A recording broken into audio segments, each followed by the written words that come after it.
What's up, y'all? This is Keithan, and you're watching Let's Talk.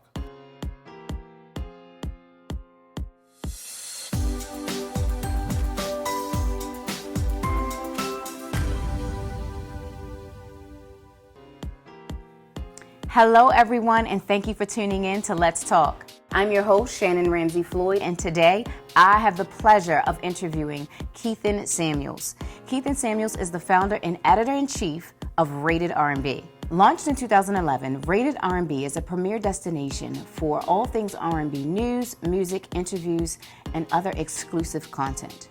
Rated R&B has also been noted in other media outlets, such as The Huffington Post, Vibe, Vogue, and Essence. On today's episode, we're going to discuss how Keithan got his start as an editor, where he gets his inspiration from for the pieces that he writes about, and so much more. So sit back, relax, and enjoy this edition of Let's Talk. Keithan. Hello. How are you? Good, how are you? I'm good. First, I just want to take some time out to thank you. Thank you for gracing our stage today here at Let's Talk. We are so honored to have you and learn more about you. Hopefully expose you to many more fans and people to read your work. Tell us a little bit about who you are. Well, as you stated, I'm the founder and editor-in-chief of Rated R&B, which we launched in 2011. And just to give you a little backstory, before I got to Rated R&B, I was doing some entertainment writing on another blog that I had for a couple years, and it was okay, but I felt like at a certain point I just started losing passion for it. Whatever I was writing about wasn't really sticking to me, so I took a break. And during that break, I had a time to just relax and observe a lot. And one thing that I observed is there were a lot of R&B artists who were putting out music and it wasn't being heard. And when they were getting the media placements, it wasn't always positive. It was a lot of negativity and gossip. So I think that's what kind of drove me into creating Rated R&B, having a positive platform that R&B artists can lean to on a day-to-day basis. Is that when you started writing about music, or were you already doing that before? When I started writing about, I would say officially, I started writing about music in 2009. I had an internship for a local online publication, and I remember doing my first interview in person with an artist, and it was very, very nerve-wracking, but I think whenever I do an interview, I always think back to that time when I first started. But yeah, I think, so I would say about almost 10 years writing about. What motivated you? What motivated me to start writing about music? Music is something that I've always loved. Even as a kid, I remember a lot of times I would find out about music through music videos. So seeing Mariah Carey on the TV screen and Michael Jackson and Maya. I've always loved music, so I think it was only natural for me to be able to write about it. And that was one of the things that I thought about as I was launching Rated R&B was, what is something that I don't mind writing about every single day? And it was R&B music. That's awesome. So tell us, what's your process and how you select the artists and the music that you want to write about? Well, the process has definitely changed since 2011. When I first started, it was very difficult for me to get hold of, the actual news coming from the labels and publicists and all that. But I would say today, it is a very, it's very overwhelming because I get a lot of music submissions, and it's not just from the established artists, it's from the emerging artists who are looking for that platform too. And one of the things that I try to do is be a platform where both can be present, where we can celebrate the established artists while showcasing the new artists. But pretty much all I ask is for, if you want your music on the site, is to just send us an email and our team will go through it. We listen to the lyrics, we go and check out your social media, to see how, if you're really taking your career seriously, because I think that's another thing that I look at. I'm all about quality, Right. and if you're not taking yourself seriously, then it's hard for me to take you seriously. Right. And not to say that, some people may not be able to have like a big team where they can have graphic designers and publicists and all that, but it's all about how you carry yourself. And if you're confident, if you're delivering solid music, you're pretty much likely to show up on the site. And we've posted about artists who've had less than 1,000 followers on social media. So it's not just about numbers for us. It really is, what are you singing about, and what do you sound like? Yeah, I was going to ask you that in regards to independent artists. We've seen some great things happen for independent artists, Chance the Rapper got a Grammy, and you have Tamala Mann, she's an independent gospel artist who's won a Grammy. So I wanted to ask you, in regards to independent artists, how do you guys select? Because I know you get an overwhelming amount of signed artists, but independent artists, it really feels like it's the move now. A lot of people are doing their own thing. So the process is no different than the major artists, because there are a lot of R&B artists who are independent. So you have artists like Fantasia, who's no longer signed to a major label, and they have representatives submit their music on their behalf. So I don't really treat major artists differently than independent artists. At the end of the day, all I care about is the music. And sometimes the independent artists may have better music than what the major artist is submitting. I kind of agree with you in that regard too. I've heard some really, really good music coming out from independent artists. In your opinion, does writing about the song, writing about the artist, does it change the perception for your reader? I believe so. I think our readers look to us for our honesty and our feedback on whatever we're writing about. I think it helps, especially when we write about, do music reviews. People look to us. And it's not something that happened overnight. We've been doing this for almost 8 years, slowly and surely building our reader base. So Right. when I first did an album review, it didn't really get too many hits because people didn't really know who we were. But as we developed, I think, and positioned ourselves in the R&B outlet world, people have gained much respect to us. So when you're writing about these artists, who's your obligation to? Is it the reader, the artist, or both? I think it's a little bit of both, because although we are a media outlet, as I stated before, what inspired me to start Radar R&B was to be a platform for artists, to have positivity surrounding their music, and not necessarily diving into their personal lives and things that don't really help promote their music. So in a sense, yes, it's for the artists, but also for the readers, because they give us their feedback and they do not hold their tongue. I wrote a piece, published a piece earlier this week about underrated songs by Ciara, and people were very opinionated about which songs I selected, and it goes with all of our features. And that's the thing that I like about our readers, is they're very verbal, and we kind of have that relationship. So providing content that we know that they would enjoy while promoting the artists that we also love. Yeah, and in the vein of Ciara, I really like where she's going. I feel like she's being very authentic, and she's in a really good space. What would you say in regards to, or what song did you select? Or give us one of them. I know you said you picked a couple of them. So the songs that I actually covered in the underrated piece didn't really speak to her new album, Beauty Marks, but I did publish a review for her album.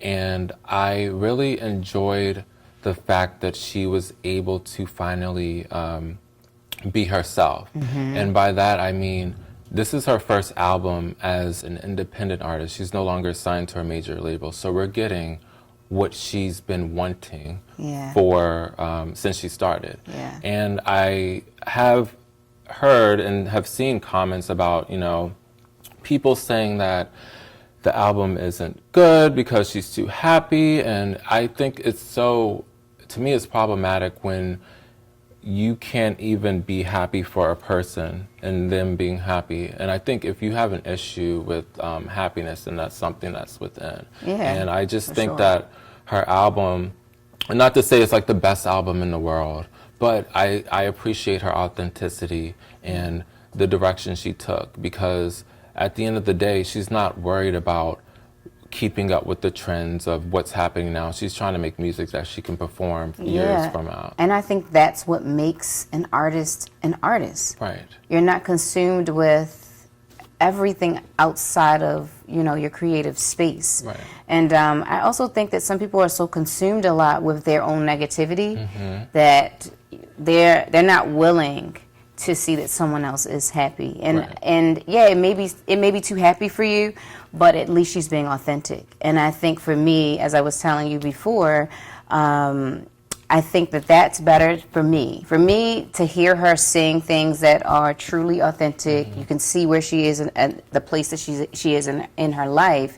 I think that's more important than does it appeal to everybody, Right. you know? And she's not not to just keep going on about her, but she's not a new artist. She's been in the game for 15 years. And she's an independent artist now, and that is Exactly. really, really a good thing too. Exactly. Who would you consider to be your ultimate interview? Who haven't you had yet that you want to either write about or talk to? I've always had this personal goal to interview Destiny's Child, meaning interviewing every member. So far I've only interviewed Latavia, but I would love to interview Beyonce and Kelly Rowland, and aside from Destiny's Child, Mariah Carey, and all the greats that I grew up listening to. To me, the best interviews are the people who I either grew up listening to or people who inspired those who I listened to. And I always think that, not to take anything away from the newer artists, but the more established artists have a little bit more to talk about, and they have a little more insight, and their stories tend to be really good. So, give us at least two artists that you think we should look out for. Well, I would say Ari Lennox. She's local. She's based in DC, and she actually just dropped an album. Crazy record, love it. And Lucky Day, he is also an emerging artist. He has 2 EPs out, and I believe his debut album should be dropping soon. So, and they're both phenomenal artists to me, because not only do they deliver vocals, they also deliver lyrics, which is very important. Well, are they both songwriters, or do you know? Yes, Lucky Day, I believe he's written for Mary J. Blige and other artists in the past. Okay. Yeah. Awesome. I will definitely do that. Yes. Well, here at Let's Talk, we always play a little game before we send you off. Okay. So, if you would indulge me. Sure. Our game today is called Pick Your Playlist. Okay. Okay?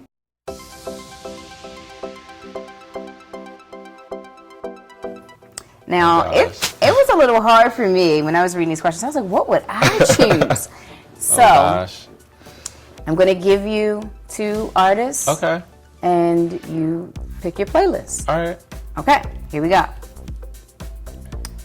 Dru Hill or Jodeci? Oh, goodness. Let's see. I'm going to say the group that I probably connected with the most growing up was Dru Hill. They're local, and I was more familiar with their music as a child than Jodeci. Yeah, I love both groups, but I always go with the home team because... Gotta keep it home. You know, be more forever. Yeah. Okay, Alicia Keys or Mariah Carey? Mariah Carey. All right. You looked a little like you had the second guy. Because they're both great artists, but Mariah Carey, hands down, she's a legend. Lamb. Yes. She's everything, right? Neo or Trey Songz? I would say Neo. I love his music, not only as an artist, but as a songwriter. He's written hits for other artists that I enjoy. Yes. Keith Sweat or Johnny Gill?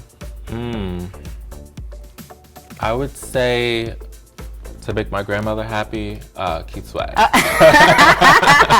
All right, Grandma. Yeah, she loves her some Keith Sweat. Okay. Okay, New Edition or Boyz II Men? Let's see. I would say New Edition. Okay. And Monica or Brandy? Oh gosh. Wasn't this like the question growing up though? Yes, like, it was the question, and it's funny because I actually interviewed them both, not at the same time. So as a child, I just growing up, seeing them on TV and finally being able to interview them was amazing. Yeah.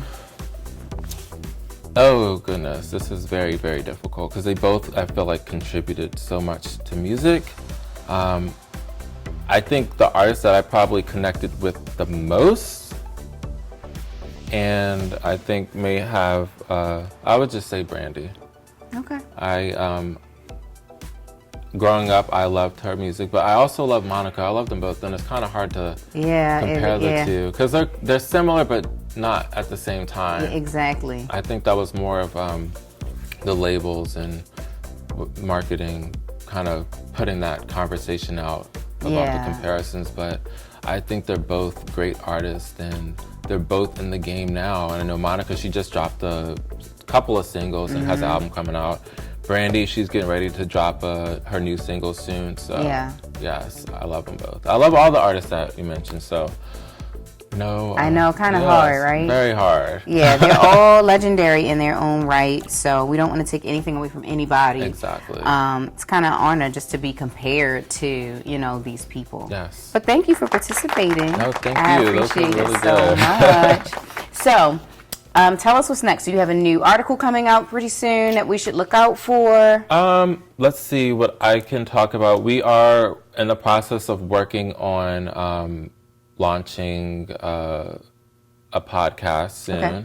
Okay. We don't have a title yet, but that's something that we're working on. Okay. As far as articles, we have a few interviews that we're securing, and of course we have shows to cover, so it's a lot going out, but this was actually me the first time announcing that there is a podcast coming. Wow. So I got to make sure that we have the podcast so you guys heard it first? Yes. We got the exclusive. Yes.